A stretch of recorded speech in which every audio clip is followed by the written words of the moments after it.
This week on Niner News, we got an inside look on the Women and Gender Studies Department. We attended Kids Fest. The 49ers had a busy few weeks on all sports, and we asked students about if they prefer Crown or Sobe.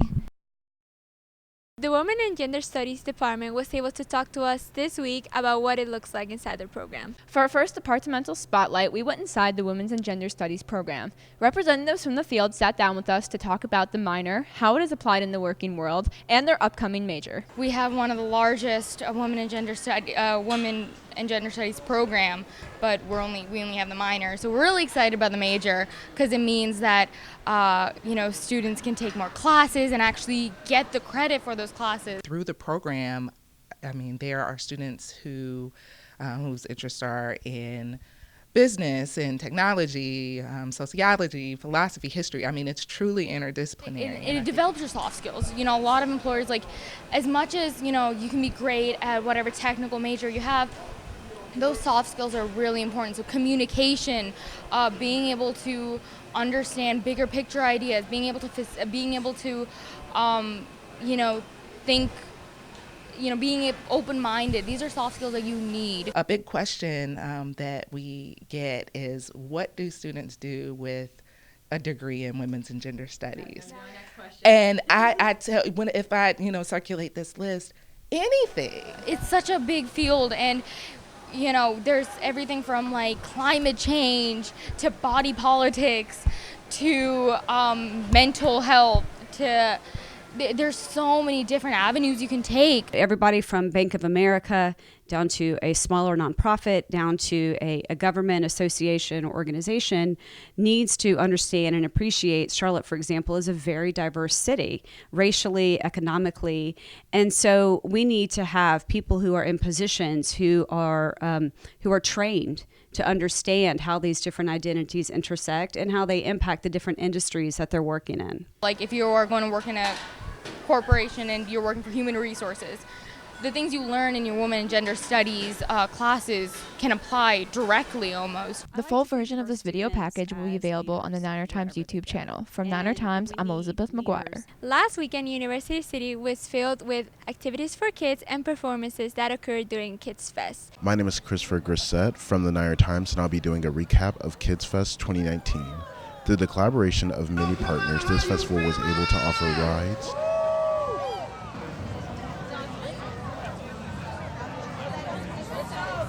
music, outdoor activities,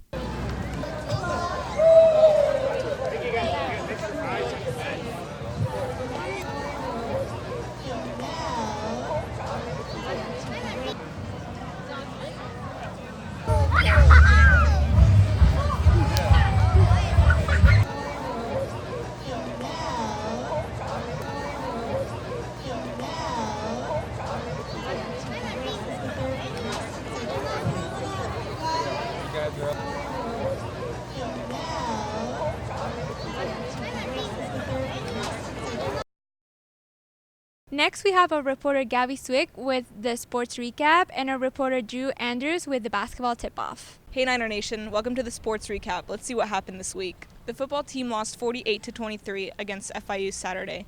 Charlotte took a 10-7 lead into the second quarter, but FIU ran off 21 points to take a 28-17 lead into the half. Senior running back Benny LeMay put up a career-best 234 yards from scrimmage, including his fourth 100-yard rushing game of the year. We got a sneak peek of both men's and women's basketball teams on the tip-off on Thursday, in which the Niners got the opportunity to see them play in friendly scrimmages. This is Drew Andrews covering the basketball tip-off. First, they introduced the women's team. Every year we average over 10 wins at home per year, so when you're coming out, you're going to make a difference. You're going to see a team that plays hard, plays together, and represents you at the highest level. Then they introduced the men's team. We need you guys in here to support, make some noise. Your section has to be the most important thing in this building this season. Lastly, they played some shooting games, scrimmages, and then named the student section. The name of the student section is the Gold Mine. The first men's game will be on October 25th, and the first women's game will be on October 28th. The men's soccer team won 2-1 against Furman on Tuesday.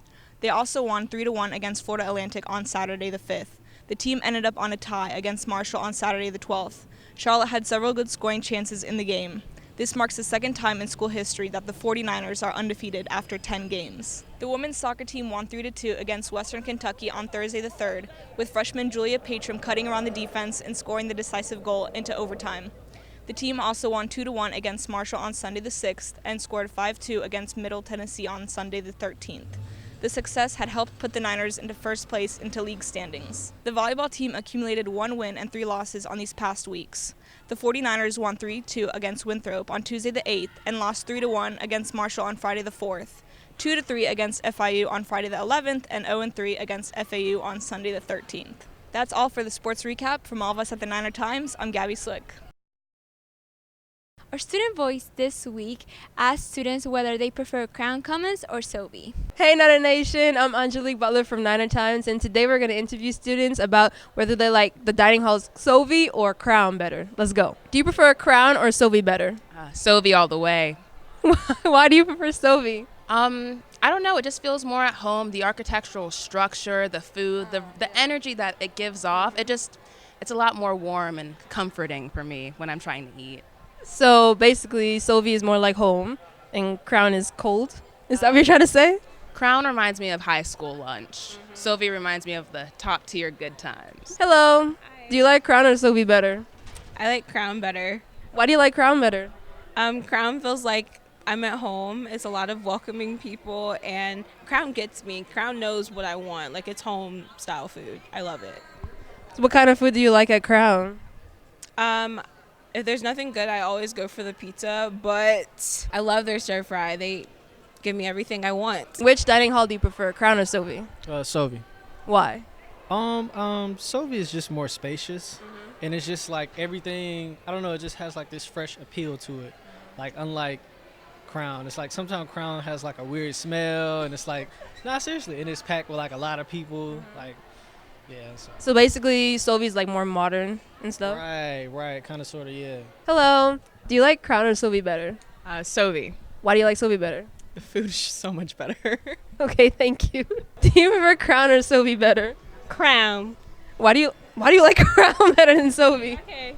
First, Sobe doesn't know how to cook some good breakfast.